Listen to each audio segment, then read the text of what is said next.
Hi, and welcome to the Thriving and Surviving podcast. I'm your host, Amanda Markson, and I'm a mum, a wife, an entrepreneur, a coach, and most importantly, I'm someone that loves to make waves, break stigmas, and challenge beliefs. Think of this podcast as a wine and cheese night with your besties, sharing your deepest and darkest thoughts and struggles, but also learning a thing or two. So whether you're thriving or just surviving, this podcast is here to enlighten you, heighten you, and most certainly brighten you. So let's dive right in, and I'm so glad you're here.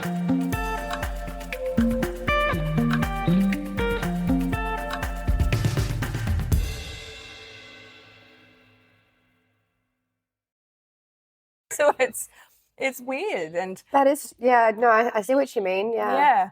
And to the outside world, it may look like I have everything together because of what I promote on social media. But life's tough. Life's really is. tough. It is. And finding other coping mechanisms apart from doing what I would normally do, which is date someone quickly, do all these things. I mean, I did the date someone quickly.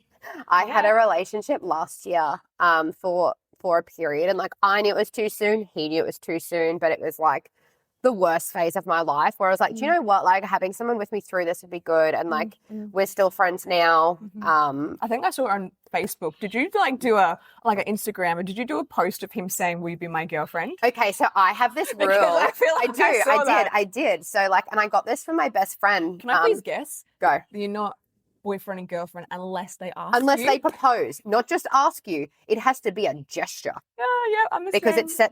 She's like, it sets the benchmark for people's effort in the relationship. And I'm like, I love that. Yep. And especially because like probably don't want to get engaged or married again. So I'm like, that is my next best thing. No, is like, I agree. it needs to be formal. Don't just roll over to me in bed and say, what are we? Like, I want more than that. 100%.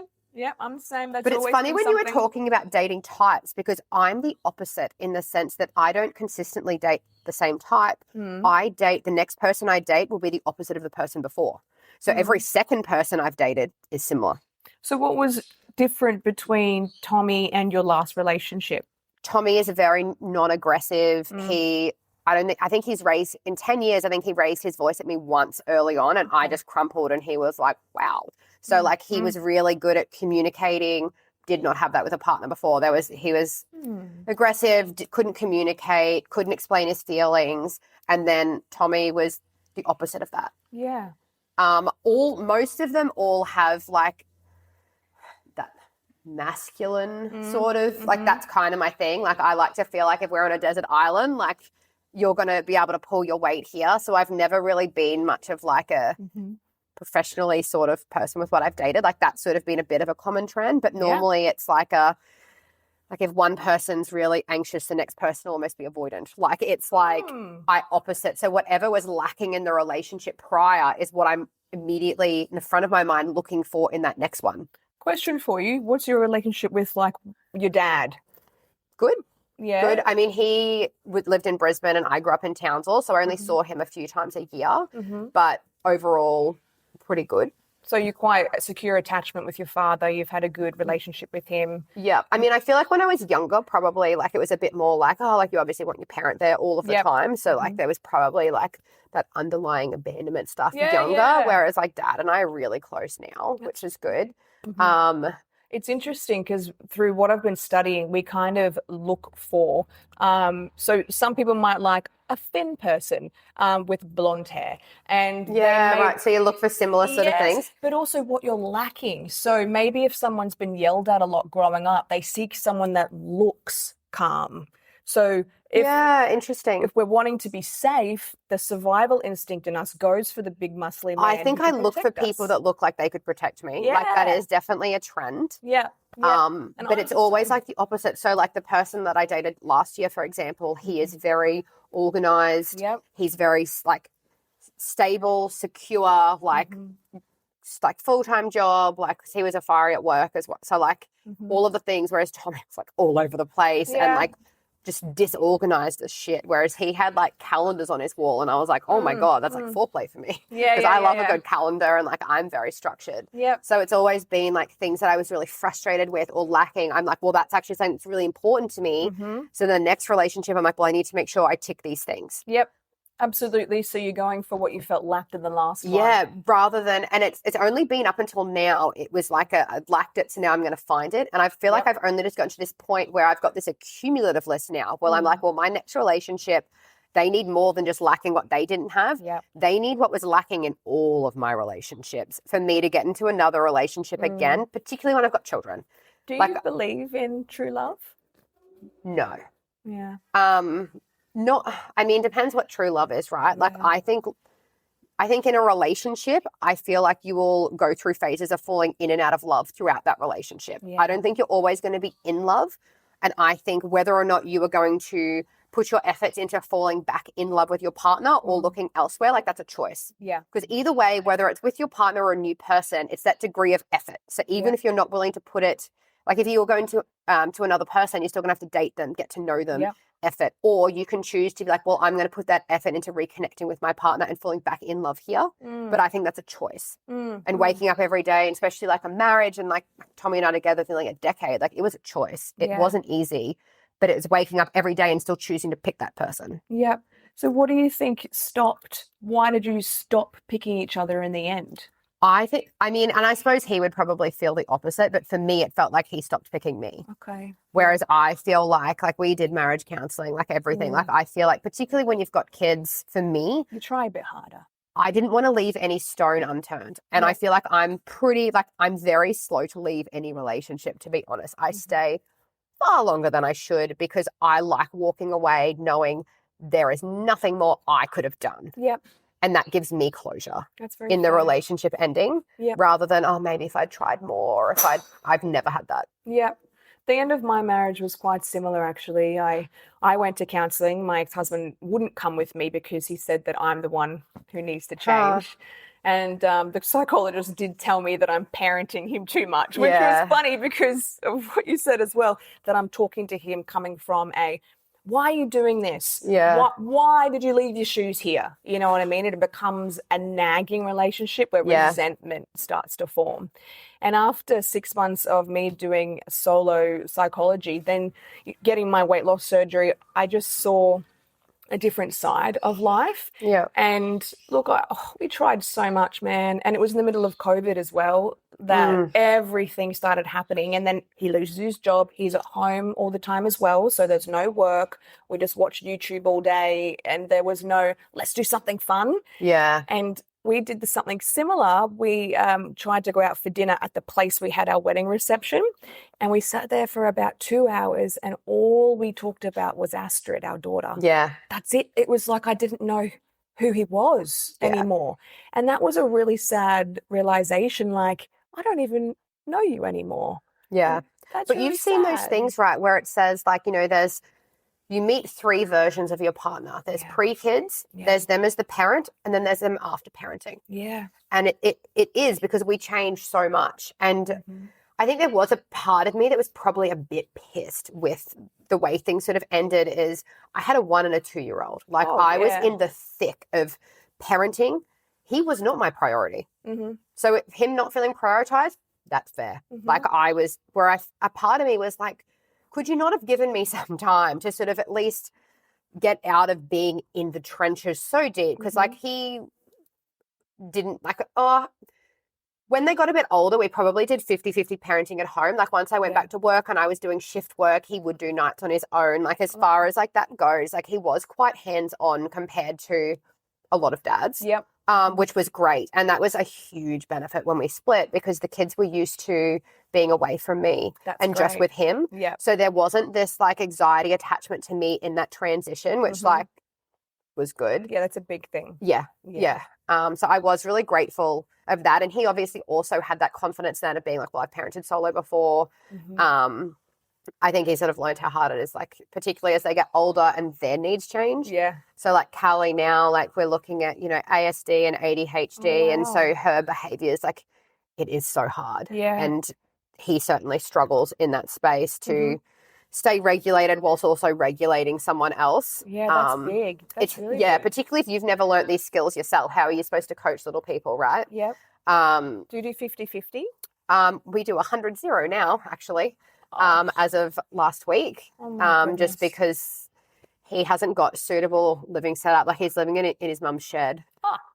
Which he's fitted it out, but I mean, it's like 2 degrees out there through winter. Like it hasn't got bathroom. It's not suitable. It was never supposed to be a long-term situation. It was supposed to be when we first split, him doing that until he sorted something out. But I mean, it's been a year and a half now, and it's just not really working. And his mum's not coping with them there, and he's struggling. So we've gotten to this point where it's too disruptive. It's not helping the behaviors. He's not coping. So I was like, it's fine. So now I've just got him 100%. And I'm just kind of waiting now to see whether or not he wants to organise some sort of, I said, as long as it's consistent in their best interest, I'm always going to be on board in you being in their lives. I think girls need their dads. Oh, yeah. But if you're going to be there to their detriment, like you can bounce. It's fine. Absolutely. I can do this by myself. Yep. So I'm just waiting to hear basically like what he wants to do going forwards, because I just said it just needs to be consistent. It can't be, I'm going to swing in when it suits. Like it's going to look like, every second Saturday for a couple of hours you picked them up and you guys have this great time together. Whatever that is, it needs to be consistent. You don't get to just breeze in and out. It'll create too much anxiety for them. And but I've said like, look, if it's all too hard. But I mean, he loves the girls. He genuinely does. So I feel like he will come around. I mean, I hope so for them. Whereas I suppose for me, I'm kind of like, it's probably easier me not having to deal with him anymore. But for them, I mean, you'd walk through fire for your kid, right? Yeah, so like 100%. I can navigate co-parenting as long as it's in their best interests. Yeah. But I often wonder how my co-parenting relationship would be if my ex-husband didn't have this woman already. Yeah. She's a beautiful woman, a really nice lady. I knew her. Yeah. Oh, really? We lived in the same complex. Oh, wow. That's convenient, I suppose. He just moved from here to here. Oh, wow. But look, they're happy, amazing, and they suit each other a lot. But where would he be if he didn't have her? Yeah. What would the co-parenting relationship be like? Yeah. It's tough, I feel like it would be quite similar. If he was living in a house by himself, he'd have to work full time. He would not really know how to look after a daughter like 100% of the time, because he had never really had to put her to bed every night and see, like, whereas with like those bits, like that was fine. But prior to like this new dynamic, that he was having them every second weekend for 4 nights, and then those 4 nights I would do my night shifts at Fire. Gosh. So he was like, enjoy your break. I'm like, what break? But that's fine, like, because I either had the kids or I was at work 24/7 every single night, and then during the week I would just have them anyway. How do you do it? I've got a really elaborate Google Calendar. So I'm on leave at the moment from Fire because I physically can't do my shifts because it's an hour away. Your tummy done as well. Yeah, that too. So I'm on sick leave, like surgery leave, whatever from that. And then I've just taken some extended long service leave to try and wrap up selling here to move closer to work so I can do my shifts, because they're 10 and 14 hours. It just doesn't work with school drops on my own now. Kedron? Yeah. I actually so it's a interviewed mission for the same job. Oh my God, could you imagine? I mean, you sure should. It's a pretty good gig, to be honest. It's when I was pregnant, but I went to Kedron and I had to do this, like, someone pretended to call. You had to be like, hello, you've 000 or my God, ambulance. Is that what you had to do? I do Fire, but Ambo's the floor below us. Oh my gosh. It was so wild. It was so interesting. And this is how they told us who'd gone through to the next round. Can these names stand up? You're through. Everyone else, thank you. And I was just like, well, I'll take my pregnant ass out of here. But look, why was I trying for something when I was super pregnant? Just needed a change. Yeah, but fair. I think that's really It's tricky though, because like, so from once you actually get through to that point, you actually go to the training academy. Like I know for Fire, it's like 3 months out there, 12-hour days, like 5 days a week. So you had to do that, then get passed out, then you'd be like on shift. So it was like a whole, I mean, that's what I did already when Tommy and I first met. I've done it for a long time now. So you're used to shift work. Yeah, I've always done that sort of stuff. So I couldn't do it. Yeah. Like, I actually haven't had like a real job for a few years now. I'm lucky enough to just be able to study. Yeah, that's lucky. Yeah, so I finished my degree at the end of the year. Oh, that's exciting. But now I'm going on a master's and then my postgraduate master's. So that's cool though. I take my hats off, honestly, that people can study with kids, because like I remember I was like, once I have the girls, like I'm going to go back to uni, I might do my dietetics. And then once I had them, I was like, when? Like, when would I study? Like I would be really tired, because I pretty much go to bed not long after they do. And can you sleep as soon as they go to bed, or do you still have that hyper awareness where you hear a noise and you're like, I'm past that now. Yeah. Now, like I wake up, they'll be like, Mum, and tap my face. I'm like, little What are child. you doing? Yeah. Like, feel free. I actually love it. They like normally would like jump in with me during the night when they wake, and I'm like kind of sad if I ever wake up in the morning and no one joined me. I'm like, oh, I'm alone in this giant king bed. Well, But my ex-husband would never let Azzy sleep in the bed with us. It was a big no co-sleeping. yeah. And then when we separated, Astrid sleeps in my bed now. Yeah, and I mean, I love feel like that. it's kind of nice in that breakup period too, because I'm like, Yeah. I will give props to like, I never feel lonely. No. I have little people constantly, so I'm like, look, there's definitely no lonely element. Yep. But I Yep. mean, dating going forwards, like I don't want to have to go through another breakup. Like the one from last year was like, it was shitty. But I think because I was already still so hurt from my marriage split, it was kind of like I was still upset about that than that one.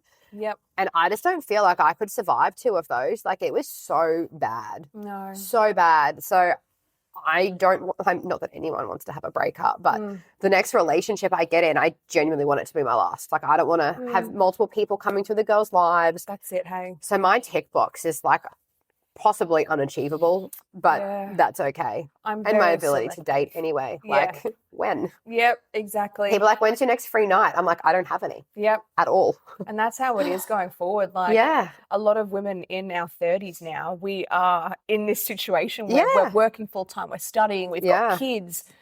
Dating is hard. Yeah. Dating is really hard, especially ones like us who, you know, have ambition and goals and dreams. Where do we find the time to do all of that, plus study, plus mum, plus daughter, and get plus to know sister? someone, especially when I'm like, any time I spend dating is also going to take away from time I could just go spend with my children because it's during the day. Like I'd rather just pick them up early and go hang with them. Yeah. So I'm like trying to work this space out is it's crazy.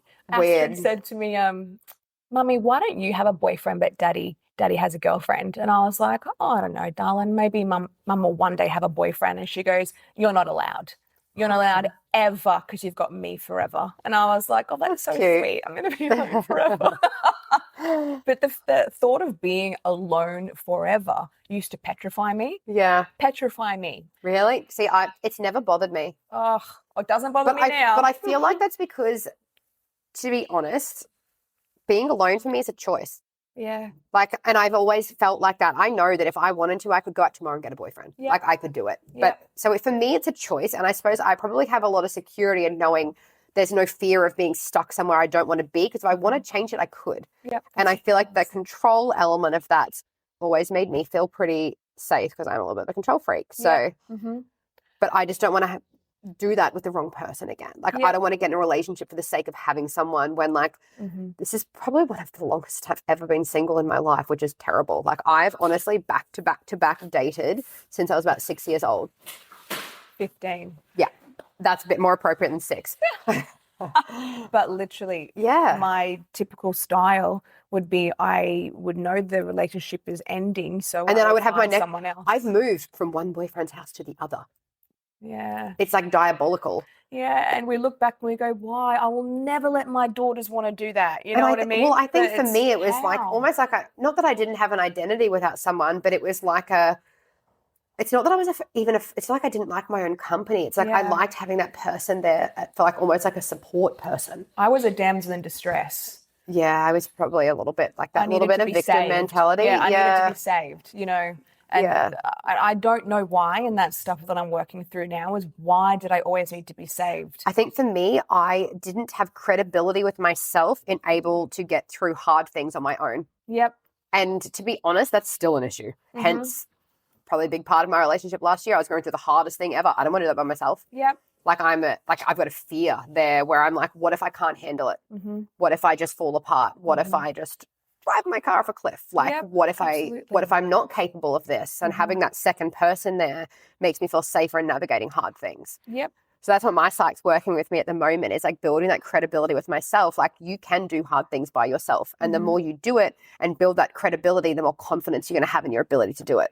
I think that might be why I got into a relationship so quickly as well. Because they help you deal with the breakup. Yeah. Like they cushion it and like you're feeling bad about this breakup, but they're giving you that dopamine hit of being like, you're so great, like you're so pretty. And you're like, I am good. Yep. I'm not the problem because there's this other person that wants me. And my issue with the guy I got with after my ex-husband was he was very different to Steve. he would say, like, why do you post that on social media? I don't want other men to see what's mine. And the language that he would use. And he literally went through my Instagram, Amanda, and liked ones that I had to delete. Any photo. See, again, an opposite. My ex pre-Tommy was that. It was didn't want me to compete in bodybuilding. He's like, you just want to get on stage, and it's a thing for men. Everything you do is for men. Whereas like Tommy was kind of like, you do you, boo. Is what he'd say. You do you, babe. Do what makes you happy. Yep. Especially when I got into like coaching, he was like, no, he's like, I can see like it's a part of your lead gen for your business. Like, and that's why I've always said to him at any point, I'm like, you could get on my phone and go through everything. Like my socials, and even now, like my Insta, a little bit more now that I'm single. But prior to that, men don't message me. Yeah. Men don't comment on my stuff. Nothing I put out there is actually being like, yeah, I'm doing this as a thirst trap for a guy. That's exactly so I'm like... And like in this bloke's head, he must have thought that I've just got dick pics slinging my way. You know what I mean? Like that dudes must be lining up in my inbox. But seriously, I didn't get any messages. I wasn't getting any messages, but it's just that thought of she is mine. Yeah. It's like that ownership element. Yeah. And that's like,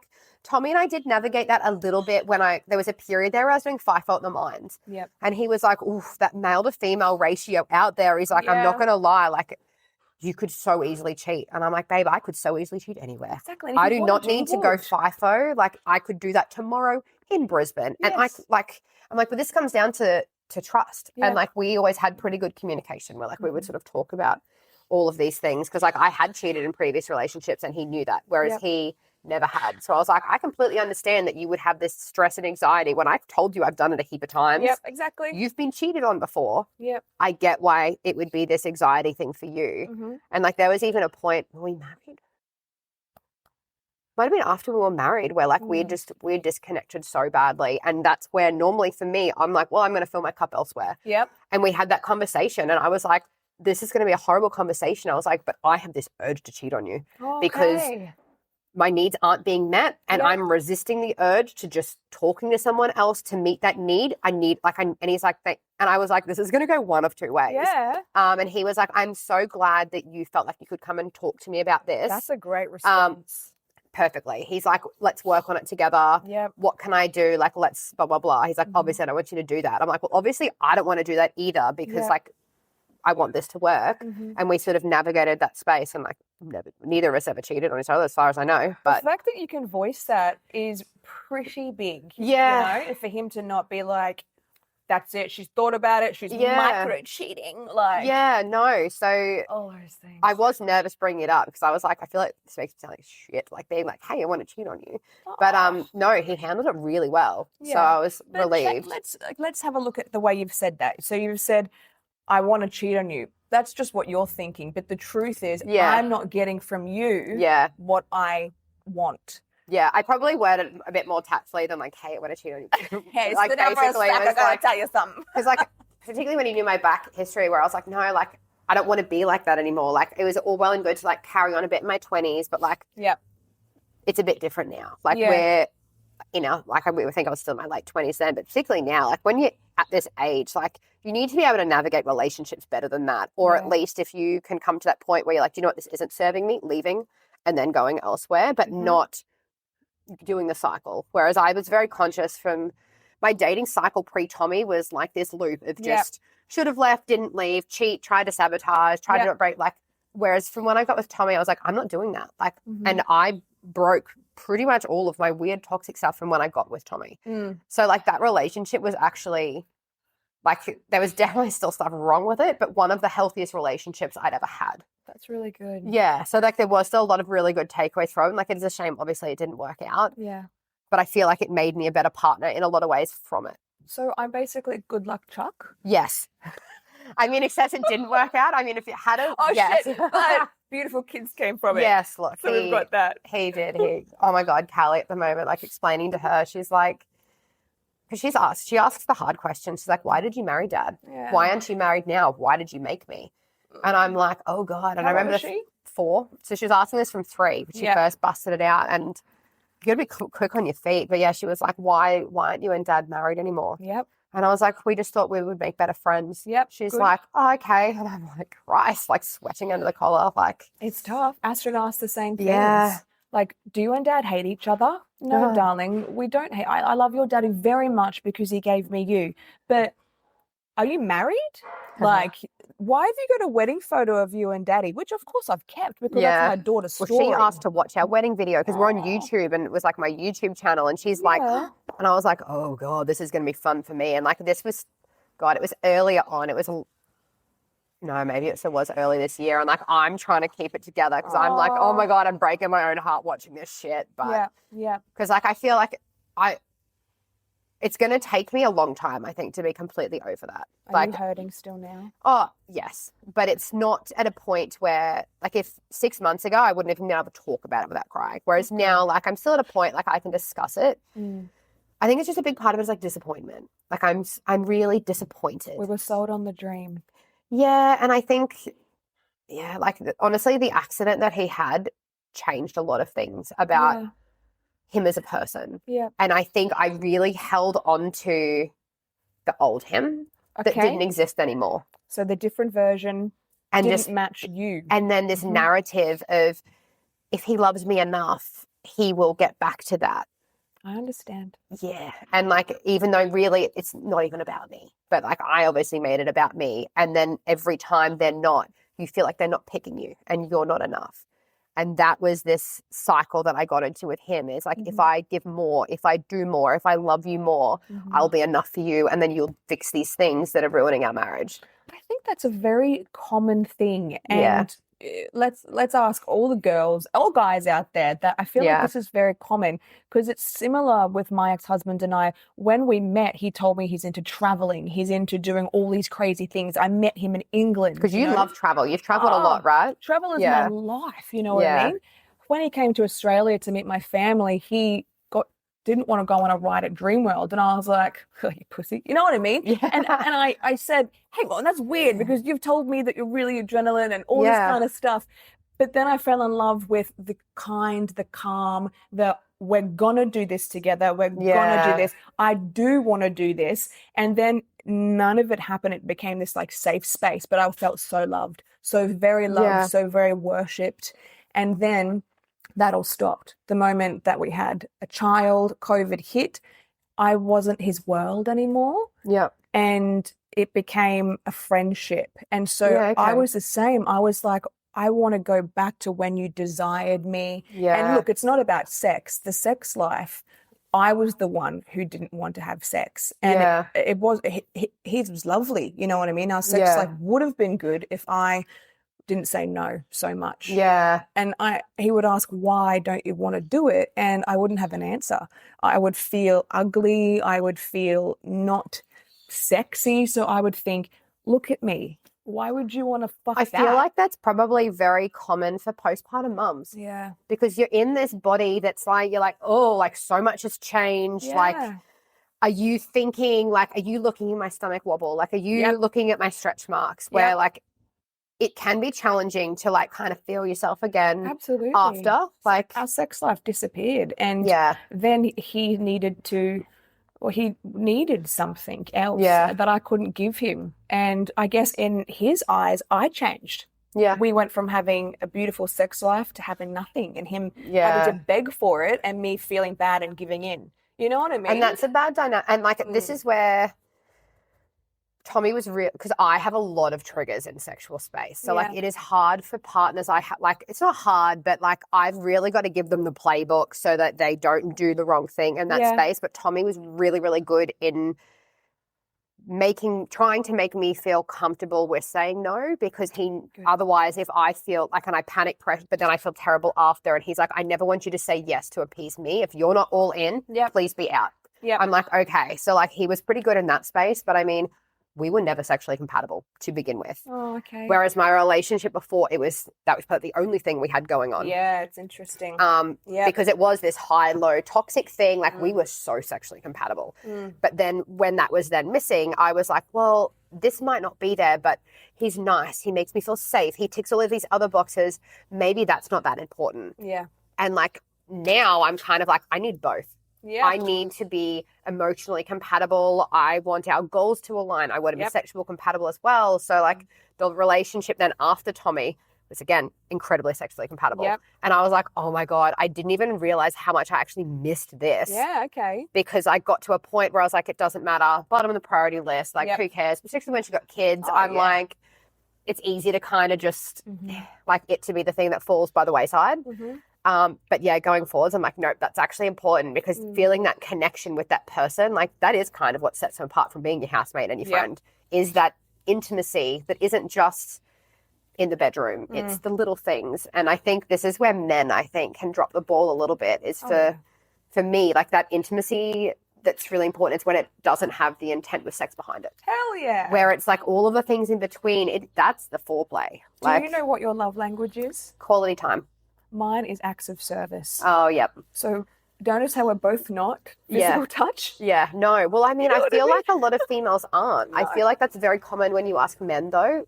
It is. Yeah. Which can, that cycle. Look, acts of service used to be mine. However, I feel like I got my nose out of joint with it when household chores got treated like acts of service. Yeah. And I'm like, no, like you unstacking the dishwasher. Oh no. my God, I was about to use that example. No, Yeah. like this is where like we're both adults living in a house. We are both working.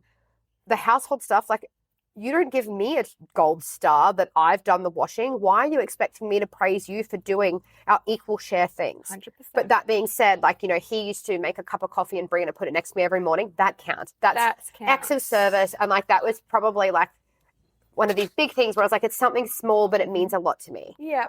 But no, you doing like bare basic adulting does not count. And I feel like men hear acts of service and they think, cool, like I'll mop the floor. No, like that's not that for me. My ex and I, husband, I was like, all right, if you do 5 little acts of service a day, then we'll sleep together. You know what I mean? So he'd be like, okay, so I've put my shoes away. I've done Oh my this. God, that's like a child. And it would be, he'd be like, I've done my 5 things. Yeah, kind of thing. And it was exciting for maybe a week. And I actually had like a little, today you did this. You know what I mean? When I first moved into Tommy's, I put a gold star board for him and his brother just to try and get them to do household things because I was like, I'm not your maid here. No, like, I know. To be fair on Steve, though, I have always been the controlled chaos person. Yeah, okay. Like I know where things are, but to others it can look a bit chaotic and cluttered. And look, I still am that a little bit, I won't lie. So he really taught me to be more, I guess, domesticated. Yeah, but one thing I will never be is a housewife. Ever. Yeah. Ever. I don't know how to cook. I have a Thermomix. I can cook, but I don't like it. No, I don't.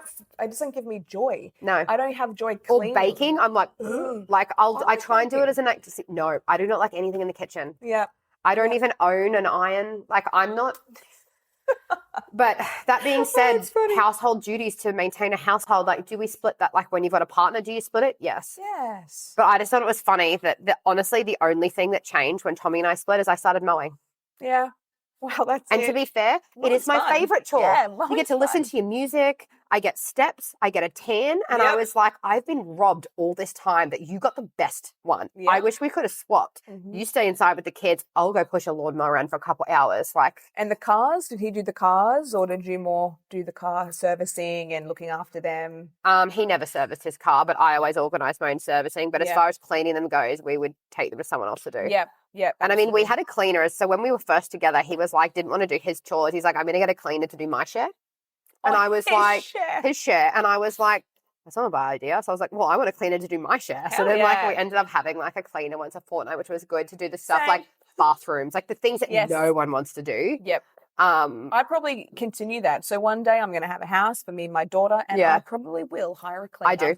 Yep. I do. It's great. I mean, outsource. If you've got the ability to do it. I mean, I'm looking for an au pair at the moment to just so I can do my shifts again, to have a bit of flexibility and to do drop-offs or pickups or something. So you can be Amanda. Well, it's honestly even just so I can work. Like I've got to have 2 jobs because, again, like I didn't realize we were going to split. It was a see ya.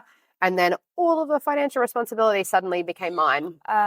Really? Yes. So I had to just immediately go back, double my shifts at Fire and just make it work. And then pay him out on the settlement. And I still kept all of the debt that we had together. So you're paying off a whole house now? Everything by myself. Oh, my goodness. Yes. So there was like a lot of stress and a lot of pressure. initially, and especially like obviously like he doesn't work, so there's no child support. Still so not working. Nope. So I do everything solo, the kids, the medical, everything. So it's been like there has been a lot of pressure, but Man. yeah. Props to my ex-husband. He still paid half the rent when he moved out. So Yeah. we still split everything until the lease ran out on our That's family good. home. Yeah. Yeah. No, mine was just a mic drop or you. God damn. I do get Yeah. $5 child support a week though. Oh, there's a coffee. Yeah. A small one. Oh, But no, yeah. it's so interesting. well, what how I different actually things work. wanted, like I understand like, you know, child support calculations. What I actually put forward, and this is like still hopefully one day he takes me up on it, is I don't need you to pay me like the set amount for the kids, but anything, their schooling or medical costs, I would like us to go 50-50. That's Of fair. just the costs. Like I don't expect you to give me rent for me to put towards some, like I can fund my own life, That's it. but it would be nice to have a little bit of help in those areas. Oh, that's it. And that's what, see, the $5 a week, I make a joke about it, but Yeah. I just put it straight into an account for our daughter, and then Yeah. I put $5 a week in there Yeah, as and it's well. like a little We've got savings a couple account of grand for her. Yeah. Buy a car when she's 16, Yeah. you know?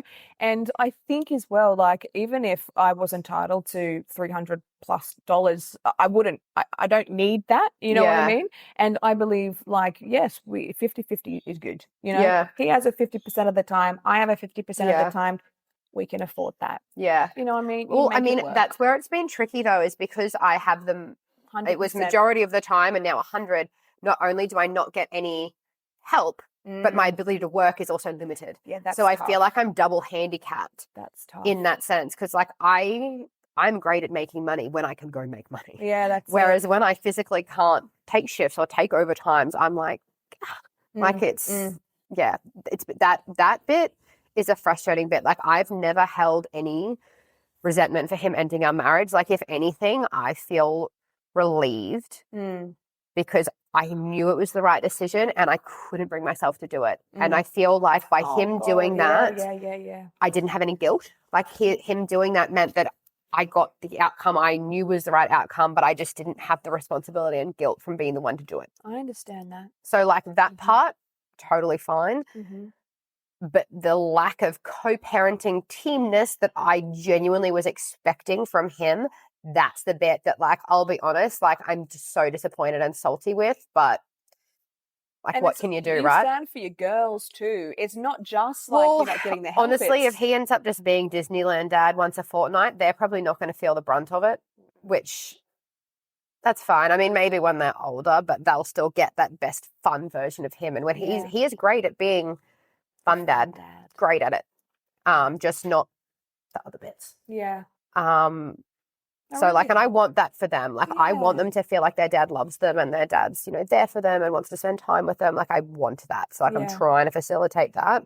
Whereas I wish dad was like, yeah, I'll come with you to these appointments or I'll help you pick a school for them, rather than, nah, you've got it, I trust your judgment. And I'm like, like then I've got all of the mental load of it. Yeah. Is he turning up to like any schooling events, like as the girls in kindy? Yeah, or not they don't really. have like Father's Days and things like that? They had one, I think the Father's Day thing last year he went to. Okay, good. Which was good. If it's something like that, I think he'll be there.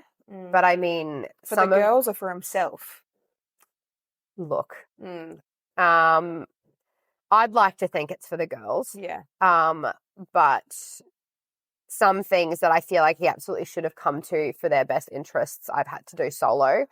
And every time that happens, like I get upset more so because it's like things that pop up where I'm like, I am really alone. Like I am in this alone and I don't really notice it in the day to day because like you're busy. Yeah. But in those moments, I feel like it kind of hits me like a ton of bricks. Like I'm sitting here walking into this waiting room alone. Yeah.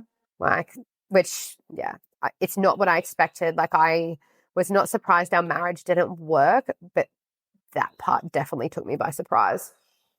I feel you. Right now, I am 100% single and my best friend is dying and she is 39, just turned 40, and she's about to die. Yeah. And normally I would have someone to be able to like, fuck, I'm not okay. Yeah. You know what I mean? And just, Yeah, not having anyone, I feel very alone as well. It's Yeah. interesting, isn't it? Yeah. The week that I don't have my daughter, I sit in silence and I'm overcome with it, you know? Yeah. I remember with the first weekend, Tommy had the girls and I was in the house and it was quiet. It was like deafening. Deafening. And I was like, this feels cold. This feels empty. Like, Yeah. I actually feel like I just need to be out doing shit. Yep. So, like, whilst I'm sort of like, I get no breaks, I was just doing the back-to-back nights. I was kind of glad because I was so busy. That's it. I would blink and then I had them back again because were I actually distracted. don't like not having them. Yeah. Like, whilst at first I'm like, look, it's challenging trying to work and manage everything, but I do want them with me all the time. Yep. And I find it hard to understand that he doesn't. Like, I know. Yeah, I get it. because like I love waking up and them being there and being part of their day and like putting them to bed. And Like, it's only going to be a short time oh, too. Chili's like my biggest hype girl right now. Like, love she's that. in her like love you era. She's like, I love Aw. everybody, and rattles them off. And she'll be like, I love my mum, I love my dad. But she'll be like, Mum, you're the best in the world. Your hair's so pretty. I'm like, thanks, Aw. girl. Like, she is the cutest thing. So Yep. I'm like, she's balancing out that Callie's going through, I hate you, you're not my best friend phase. Yeah, so I'm yeah. like, I have one of each at the moment. You're not Like, coming to my birthday party. oh my God, we went through that. She's like, you can make the cake, but you're not coming. And I Yeah. was like, joke's on you, because I don't make cakes. Yeah. But I was like, oh God, like, Astra's latest thing is, you hate me, don't you? Callie you went through hate that. Every time they set a boundary, you hate me. Yeah. I'm like, wow. Where does it come from? I It don't must be know. a universal thing that once they turn 3, it just enters their Oh, brain. like, yeah, it was like, no, like, I'm just saying no, but I still love you. Yep, exactly. But then, like, I don't know, you keep reinforcing it, because what did she say to me the other week? She's like, I don't get upset when you're angry because I know when you're angry, you still love me. And I was Oh, like, with that face and the yes, little, where yeah. I was like, yes. However, I Yeah. don't like how you've applied this, Yeah. but like, you are correct. Like, I do always love you, but like, please take me seriously when I'm angry. Yep.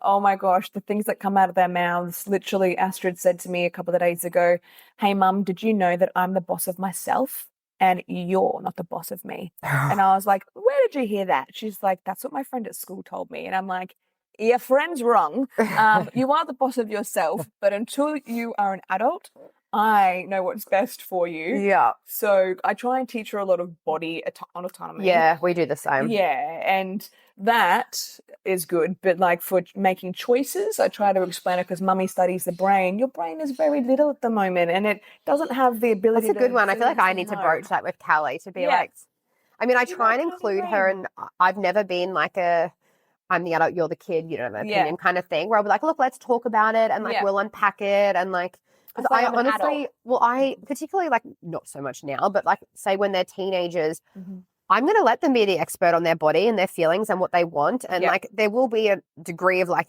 overarching things with safety. But I want them to feel like it's always going to be this space between us where it's not set in stone. If you want to come to me, give me more information, Yeah. negotiate it with me, I'm Yep. open to listening. Doesn't mean I'm going to change my mind, but I want to hear what you have to say. Absolutely. And then So, not like, be scared to No, tell you. no. You Like, are I've definitely never parented from a place of fear. No, me neither. Um, No. I've been called permissive, but I feel like, yes, I give in to a lot of things Astrid asks, but I don't see her all the time as yeah, well. see, I and suppose she- that makes it hard because you don't want that tough. time that you spend with them to be arguing with them, telling them they can't have things. Like, it's a No. different dynamic. Whereas, and like, maybe Tommy feels similar and just kind of yeses shit because he's only has them Yeah. for a weekend. Whereas, like, for me, I'm like, absolutely not. Because if I cave on this boundary, it makes my life hell. Like, Mhm. I need them to know that once a boundary's set, they don't need to keep pushing it because it's not going to change. That is something I And need that's to the work on. only thing that's honestly helped with the meltdowns is like, I will mm. sit with you in it and like, I will be here for you through the meltdown, but like, it's not actually going to change my no. No, I agree with that. Astrid does have her little screamy moments, and lately I've just been saying to her, scream, that's fine, let it all out. And when Yeah. you're ready to talk to me, I want you to say, Mum, I'm ready. Yeah. And she has a little scream kick sesh, and then Yeah. she'll say, I'm ready. And I'll say, do you have anything you need to say to me? And she'll be like, Mum, I am really sorry. Why are you sorry? For being mean to you and kicking your chair. So we've got that good Yeah, cool. kind of Yeah. role going I on. normally ask Callie what she needs, and sometimes she's like, I want space. I'm like, Okay, cool. So she'll tell me she wants space. I'm like, okay, well, like, I'm going to be over here.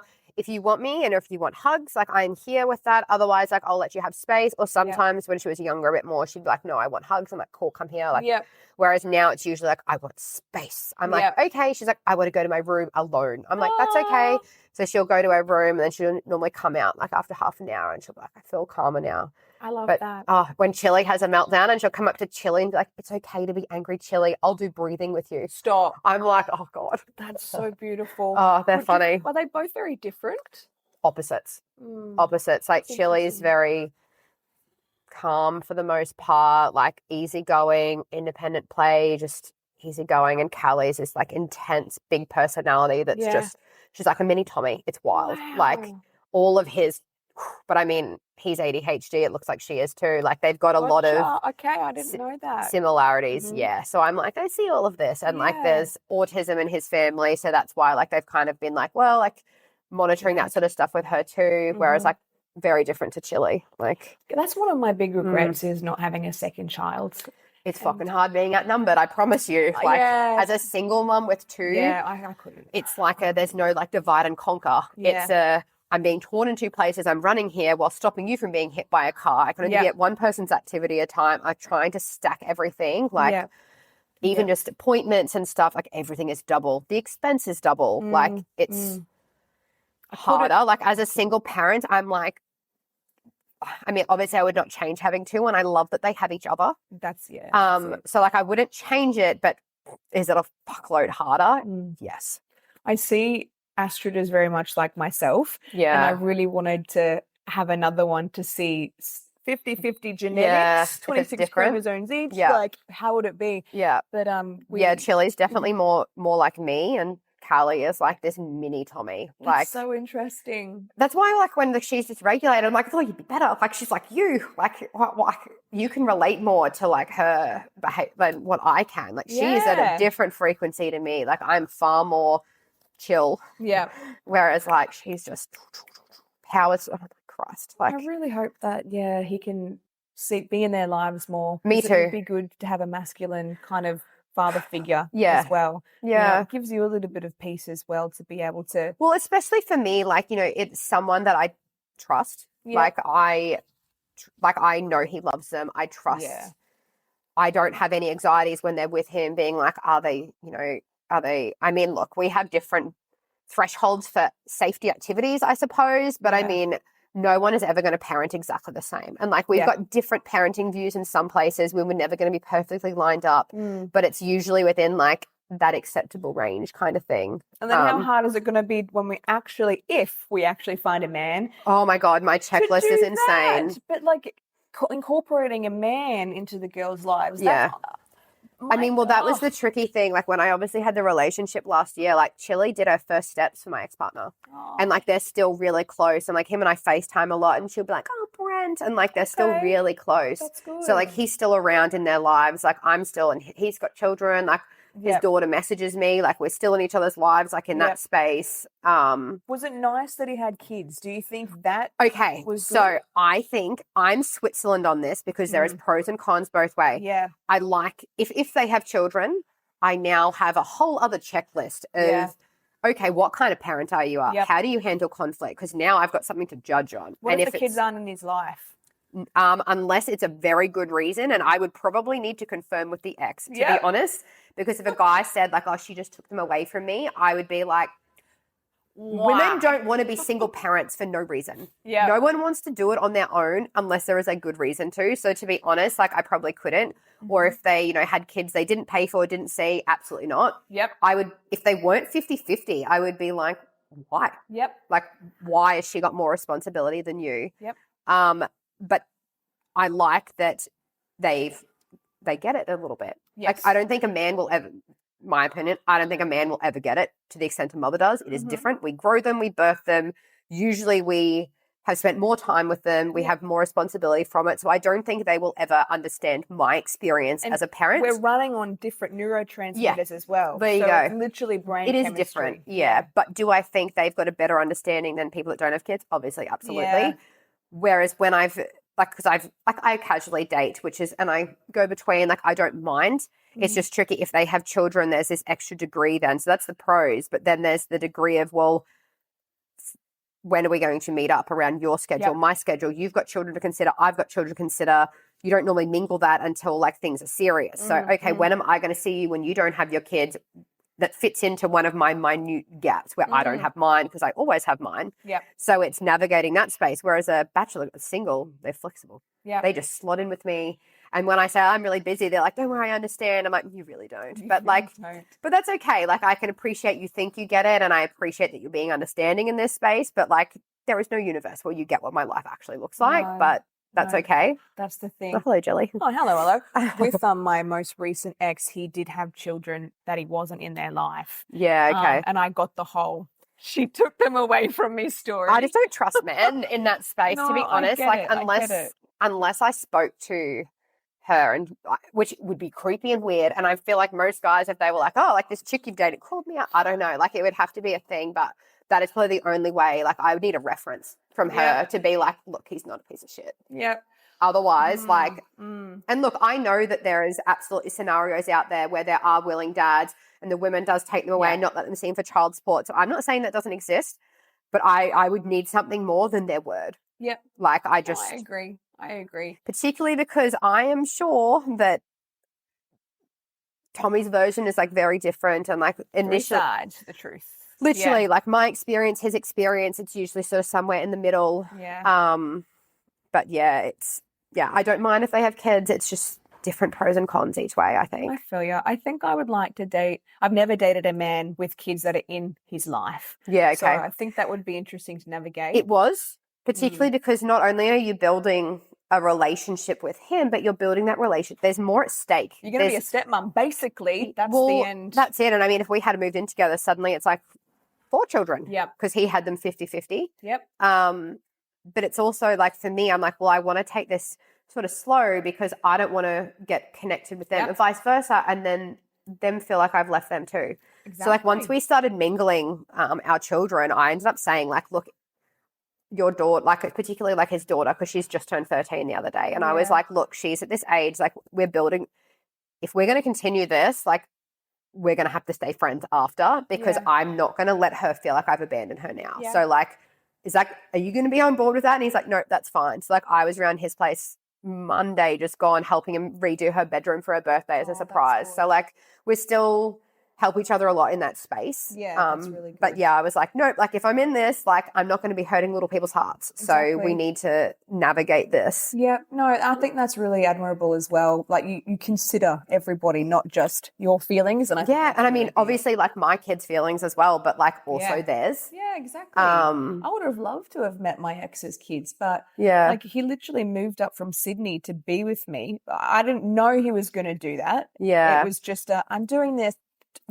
big grand gesture. See, that would piss me off. Yeah. If someone was like, I'm going to move away from my kids for you, I'm kind of like, I shouldn't come before your kids because you will never come before mine. He had a big issue with my daughter as well. Yeah, see, there you go. Whereas like don't get me wrong, do you need to prioritize your partner when you have children? Of course, for a relationship to work, but I will never put someone I date before my children or their best interests. Well, I sent this guy a song by Missy Higgins, Complicated Truth, or I have to find out what it was called, but it basically said, you'll have to accept that you'll never be my number one. And I just thought it was a beautiful thing. I sent this to my partner and he was just like, that's fucked. Salty. Like, I don't care if I'm not your number one, but I have to be equal to your daughter, and I don't feel like you treat me equally. And he would literally... No way, we grew them. Literally, Astrid and him would supposedly he would tell me that she would elbow him when I'm not looking. And I'm like, tell her not to. Like, why are you coming and dobbing? Especially when they're a child. Like, maybe 3 but that's what I mean. Like, I could understand there being some sort of like, if they were like, 14, 15, sure. I would accept that maybe they're a child. You're an adult. Like, come on. Like, that gobsmacked me. Yeah. And, like, those little icks started to accumulate. And then you look at them and you're like, I wouldn't care if we broke up right now. You know what I mean? Yeah. And him and I broke up 4 or 5 times in a year. See, I don't do on and off again. That's one thing with me is I did it when I was younger. Yeah. But that's from when Tommy and I split. I was like, done. Yeah. And he wanted to get back together. He hit me up a couple of times to get back together. And I was like, no, like No. you did make the right call. Like it When was it's genuinely the right broken, call. It's broken. Yep. And like same, like with the last the relationship last year, like we ended up ending that just because like we were navigating like probably a normal amount of conflict in a relationship, but because my baseline was still so off from Tommy, I just didn't have the bandwidth. Yeah. So the smallest thing, I would just fall apart. And I was like, do you know what? Like this is getting to a point where it's meaning I can't be the best version for my girls. And that's where I draw the line because I'm not going to put them through me not being okay because of my dating choices. So I was like, I can't do this. Like I need to be able to be there for them. I got a shitload of healing to do anyway. Yeah. So I'm like, nah, like this isn't working for me. So this is the first time in decades that both of us have actually been single. Yeah. Isn't it wild? It's kind of empowering though. Like I'm not mad about, like, I feel like as it is, like I have to do so much logistics and factor my life around two little people as it is. Yeah. I'm not mad about not having to do it around a third. No, like, especially if they're a man child. Yeah. I'd see that. I will not do that again. Like if I was to if I'm thinking about like the perfect person, it's like I want someone that's already successful, they're set up in their own lives. Like I've never wanted to be someone's world and vice versa. Hell no. We need to have our own worlds where like we bring out the best in each other, we're encouraging each other. I want to feel like I'm going to achieve the most and do the most things that are important to me with your support, not have to lessen myself or dim myself. Like I'm not doing that. I call it the cherry on top. Yeah. That's what I want. And I do not want to be someone's world. If you do not have your own passion, you're going to suck mine from me. Yeah. And I'm done with giving my energy to men who just like to take it and run with it. That's fair. Like, my checklist is quite similar. Yeah, I want you to have your own ambitions, your own career, your own drive. Especially after that property settlement. I want you to have your own property. Oh, yeah. I don't want to be paying someone out again. And like that whole saga has made me like a little bit bitter. But like it sucks that it does, hey. Like you bring the, I wouldn't say baggage, but baggage into every next one. Like one of my best mates, she really wants to have a child. She's 35, hasn't got a child, and her partner has two and is going through his divorce. Yeah. And he, at the first point, said, yes, he wants more kids. And now he's saying that he doesn't know if he wants to because of the way his marriage ended. He's scared to have it. I will never have more children. Well, that's the thing. And my fear of being abandoned with little kids again is so deep. I will never have more kids. And multiple baby daddies as well. Like imagine that extra. One is enough for me. Yeah. That's a full-time job on its own. Like and then I would almost feel like if that did happen to me twice, I'd be like, oh my God, I cannot believe you set yourself up for this to happen again. And then I would internalize it because I'm a bit bad for blaming myself for things that aren't actually really my fault. You're a people pleaser. Bad. It's a real issue. But yeah, I'm like, no, I'm not going to be doing that again. So I'm probably going to get my uterus burnt out next year. Why not? Because then when I date people, there will be no twinkle in their eye of, I'll change her mind. Because I see it when I date and they say, do you want to have more kids? Because then you can tell that they want to have their own. Really? And I'm like, nope. And they're like, oh, okay. Yeah, no, that's okay. I'm like, I can tell it's not okay. And the fact you're not willing to see that because that means in a year's time, you're going to be like, oh, nope. How old are these dudes though? 30s? Yeah, I guess they twinkle eye me. Yeah. And I'm like, nope. No, I couldn't. I don't want to be with a man that wants more children. Neither. I'm not having any more. So you either need to have your own already or be okay with having none. With mine. Yeah, exactly. But I will not have more. Whereas once I burn out my uterus, no periods for me. Plus there will be no eye twinkling because it's like, I'm now infertile. Put it she in is your dating closed, profile. closed for business. Like maybe I will. That'll be my Tinder bio. Uterus is closed. Yeah. I'm thinking about putting in what is your love language so that I could know if it's physical touch. See ya. Yeah, look. Let's just maybe we should make a quiz and we'll just send them the link. There was one guy I was talking to where I told him he had to send me an application. I think I was like fucking around. It was like this weird banter we had going on. And he's like, yeah, I'll do an application to date you. So I was like, ChatGPT, write me a dating application. Sent it to him. And then a couple of days later, he's like, oh, what's your email address? I've done it. He emails me a PDF. He's completed the whole thing. I was like, I'm actually really impressed by this. You were impressed? Yeah, it was actually like fully complete, like everything. And it asked like love language, what's your attachment style, all of this stuff. And I was like, the fact you have answers and you're reflective on this, like I'm here for it. Like it was good. It was like talking to him. Yeah, but he lives in Toowoomba, so like it's a bit. Oh, we've good never old actually been able to Sheba. meet in person. And it's been like months because like our schedules don't suit. He's got Yeah. children. So like Yeah. it's one of those ones where it's like, like And it's it might also be nice, it's not based on physicality. It's no. not, I mean, I feel like there's a couple of people that I'm talking to that they're still in the thickness of their separations and stuff Yeah. where I'm a little bit further ahead. Mhm. So they are, I don't know, like it's kind of like this safe space. And a lot of it is almost just like a support thing, I Yeah. suppose, being like, like it'll be okay, it gets better, like that sort of conversation. Absolutely. And that's at the end of a lot of like lifetimes, people enter that companionship love. So Yeah. there are different stages of love. There's True. the intimacy, there's the companionship, and then there's just like the friends. And people that have been married for 50, 60 years, I'm not saying that not everyone fits these statistics, but Yeah. a lot of them are just companions. Yeah. They just have a best friend that they do life with. Yeah. And that's how it ends up, So having a good foundation. I mean, there was definitely a best thing. period where Tommy was my best friend. Yeah. And like, I feel like, to be honest, I feel like that's probably the kicker now is when that person does something that hurts my feelings. It's not some random. It's not someone that doesn't know me. It's someone that. It was your best friend. Right? Yeah. And I think that's the betrayal for me. Yeah. Is that.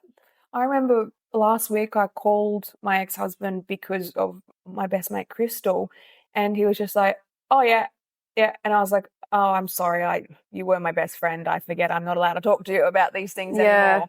You know what I mean? And I feel the same. Like It's like for 7 years. It's sad. Like they were that. It's just crazy, right? How someone can go from being huge to just you're almost like strangers. Literally. Yeah. Literally strangers. I think that's the heartbreaking thing for me is like that loss. Yep. But I mean, I suppose I have the takeaway and like I have this benchmark where I want to be as in love with someone again as what I was before I got married. Like in that little bit before we got married and before everything went to shit, I'm like, I know I'm capable of that. I know what that feels like. That trumps being single. Wrong relationships don't trump being single. I would honestly rather be single at this point. This is less stressful. Yeah. But the right relationship, like that's worth it for me. Yeah. And I'm like, I definitely haven't like given up on love or anything like that, but I'm just also in no rush. Like the girls take up so much time. That's this commitment that I made. Yeah. That's fine. And that's a big thing, the commitment you made. Yeah. So you made a commitment, follow through with it. You know Yeah, what I mean? exactly. Because these little girls are going to look up to you as how they are going to be when they're older. Right. And I would rather model for them, me being single, independent, providing for them than modeling anything less in a relationship. Yeah. So. Yeah. And not that it's bad dating a lot, but it's what the girls will see if you're bringing home a new man every exactly. month. I mean, I date and go in gaps that I have, but like never around them, never when they're home. Like it'll be, and it would take like I would have to be serious with someone before even bringing them into that space. I just have some friends who just they remember their mums constantly, new man. Look, I've got male friends that date women and they're like, "Oh yeah, I just met their kids." I'm like, "What do you mean? Like you barely know them. Why are you meeting their kids and going to their kids? Like what?" I find like that strange. Brent met the girls a lot sooner than like what I would have intended last year. Because originally, like when he was first staying over, like he would come over after they went to bed and I'd kick him out at 4 a.m. before they woke up. Yeah. Because I was like, nah, like they don't need to be confused in this space. Yeah. And then, like eventually, like Tommy actually ended up met him. Because, really? Well, we've got this agreement that if we're going to have a new partner around our children, we want to meet them. Yeah, that's fair. So we had the most awkward coffee date ever where he did the whole, like, I want to look in his eyes and some shit. Stop it. My ex-husband and my ex-boyfriend did the same. And I got squeezed his hand. And what did he say to me? He's like, "You've got my permission or blessings to have him in the house or something." And I was like, "Sure." But the concept of it, of easing the other parent's anxiety of knowing who is around their children, absolutely. Yes. When he had his partner for that period, she came around here. I met her. I was like, cool. And like, him and I asked very different questions. His was like, what do you do for work? And like space stuff. Whereas I was like, you guys are out. Who's taking you to the bathroom? Like, what does this look like? Like, that's the stuff I'm curious about. Like, at the end of the day, there are female pedophiles too. I don't know you. Yeah. That's all well and good that you've got a daughter as well. But like, I don't know you. And you've just let this man move into your house after dating him for like a month and a bit with your daughter. So for me, I'm like, we have different ideas on child safety. So like we need to, which to be fair, like, that was probably her only red flag for me. Cause I was like, that's wild. But outside of that, like she had a house, she had like a full-time job, like had her shit together where I was kind of like, I'm interested to see how this pans out. And then obviously like it didn't pan out, which was a shame because I was like, she seems quite stable. He needs stable. Like my kids need stable. So I was like, cool. But yeah, I think it lasted 5 months maybe-ish, I think. Wow. But, that's really interesting because my ex-husband did the same thing, literally moved from our house into the other woman's house. Yeah, it was within a very small turnaround window. Weeks to month kind of thing. Well, I think and she had a kid, a 7-year-old herself. Yeah, see, right where I'm like, I know he's not a predator, but you don't. That's it. Like, that's it. And even when I was seeing, so like my partner last year, like I know he's got because he was a fiery, like I know he's got a criminal check. I know he's got a blue card working with children. And even then, I set up motion detectors in my children's rooms when he first started staying over because it's all well and good that I trust you, but at the end of the day, I don't take risks with my children. And you're not going to outwardly say, by the way, pedo. You know what I mean? But particularly like my best friend was a parole officer for pedophiles. So my input, like I'm like, I know too much. I know too much. I have very little trust. And it is just an area where I'm like, there's no room for error here. It only takes once. So like, and I think that's where Tommy honestly probably feels quite comfortable in not being as involved because he knows how highly strong I am in keeping our children safe. But there's probably a lot of degree of trust in that space that he's got with me. And he is very like, no, you got this. I trust you. And I'm like, well, so that's a compliment because I'm like, thanks. I am very capable.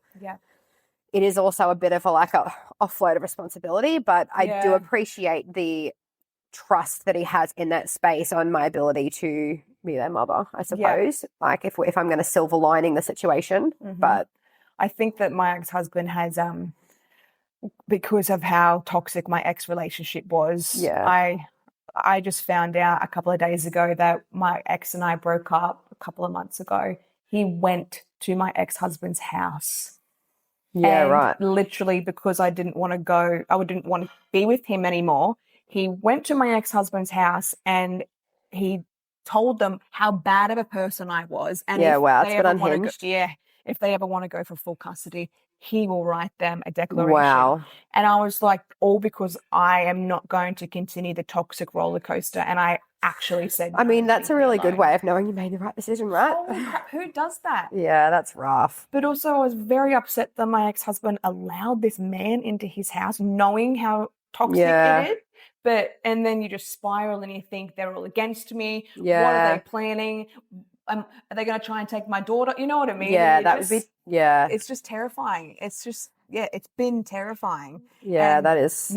Now finally this man's not in my life anymore, but the residual of his kind of sabotage is. And so now I'm just like guarded, walls up. That's fair. Like, see, I suppose like for me, like I have no regrets. Like my ex was amazing. Like I honestly don't have a bad word to say about him. Like hence why he's still in my and the girls' lives. Like he's not the one that was aggressive. No. That was pre-Tommy. That was a long time ago. Like I would never have that around my children. No, he was great. But so I don't have walls up, but I'm just particular. Like very, very particular. And I think I'm going to require those boxes to be ticked for me to put my energy in. It's probably an energy conservation thing. Like I only have a certain amount in my cup. So like I need to know it's worth pouring into. Otherwise I would rather keep it or I would rather pour it into the girls because like it's not infinite. So plus you've got so much else going on. Oh, like with work and everything. Well. Like, so like I'm, all my clients, like I don't need to. And are you prepping again? In April, I'll prep again.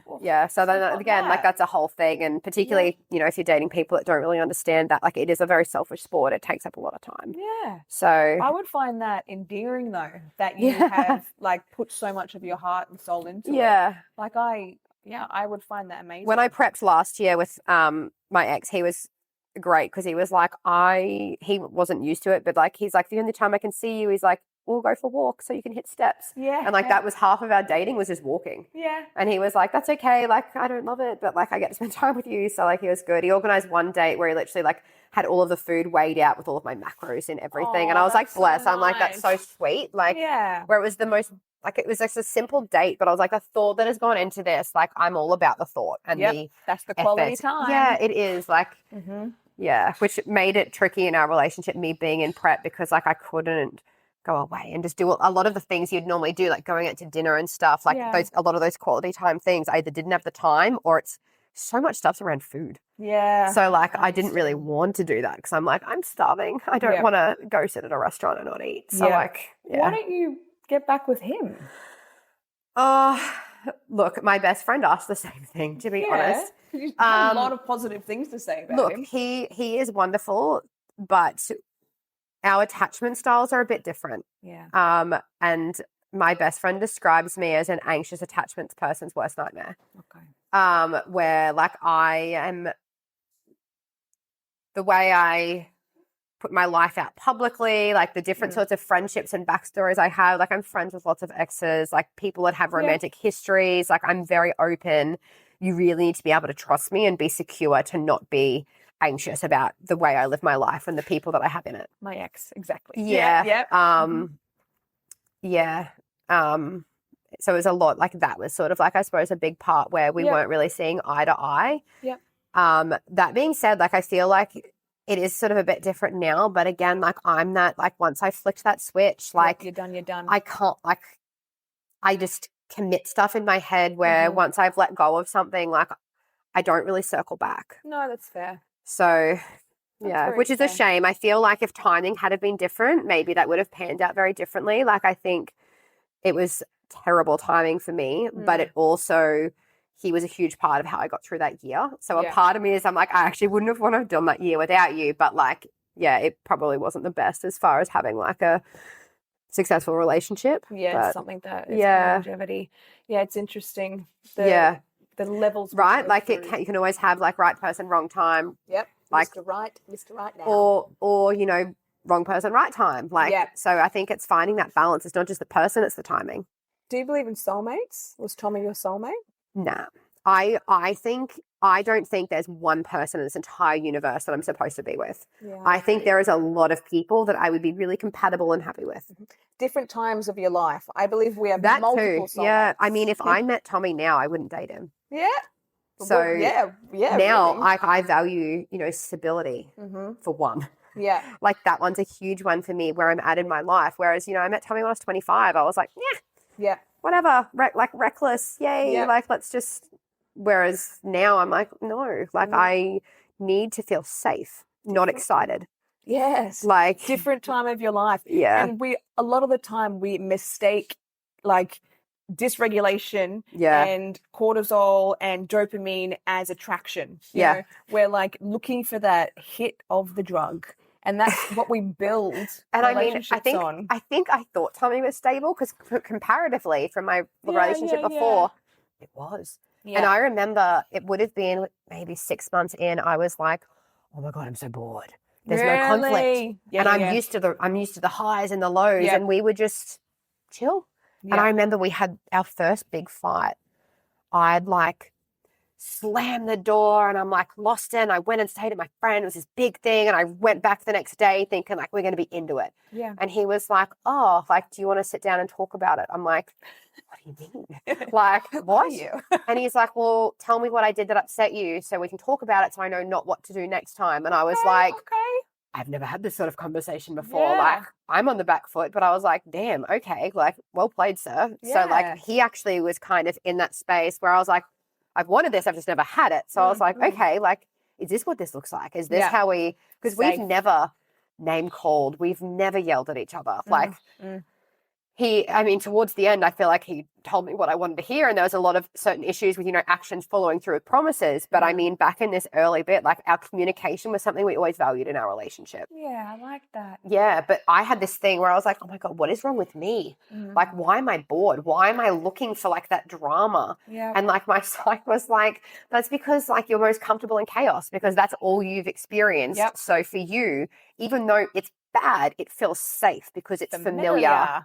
Yeah. Whereas this is now this calm thing. Your nervous system is not used to chill. It feels like it's unsafe. It was weird. And I was bored. I was anxious. I was like, is this a relationship? Like, I don't know. And it took me a bit. And then after a while, I was like, it's actually nice not to be feeling triggered and traumatized all of the time in this dynamic. Weird.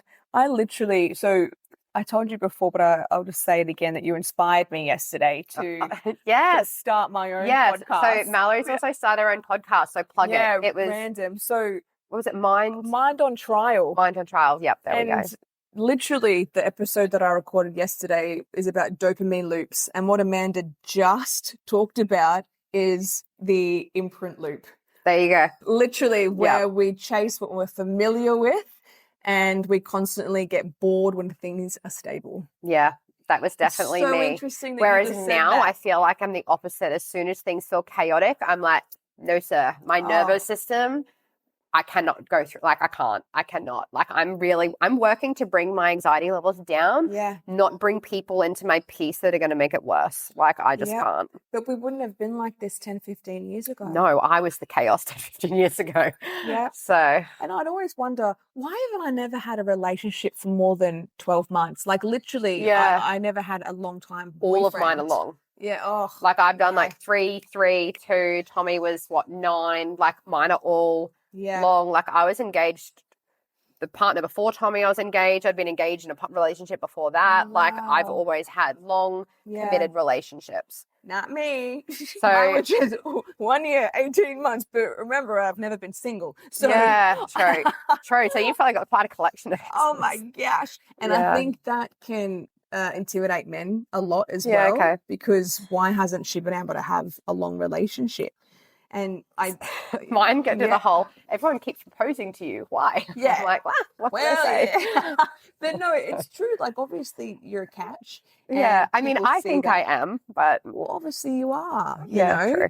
And I think we just need to have a bit more like, we're pretty cool. Yeah. You know, we've got to love ourselves. We're going to go on a coffee date after this. I feel like we're going to be friends. And I was thinking that as well. Like, just listening to your podcasts, I feel like we are quite similar. Yeah, I agree. We've both been through very like parallel journeys, going from the like chaotic 20s to marrying a man that is the complete opposite of our normal type. Yeah. Like, maybe not physically, but like emotionally, like being able to talk and settles our nervous system, which we confuse for boring.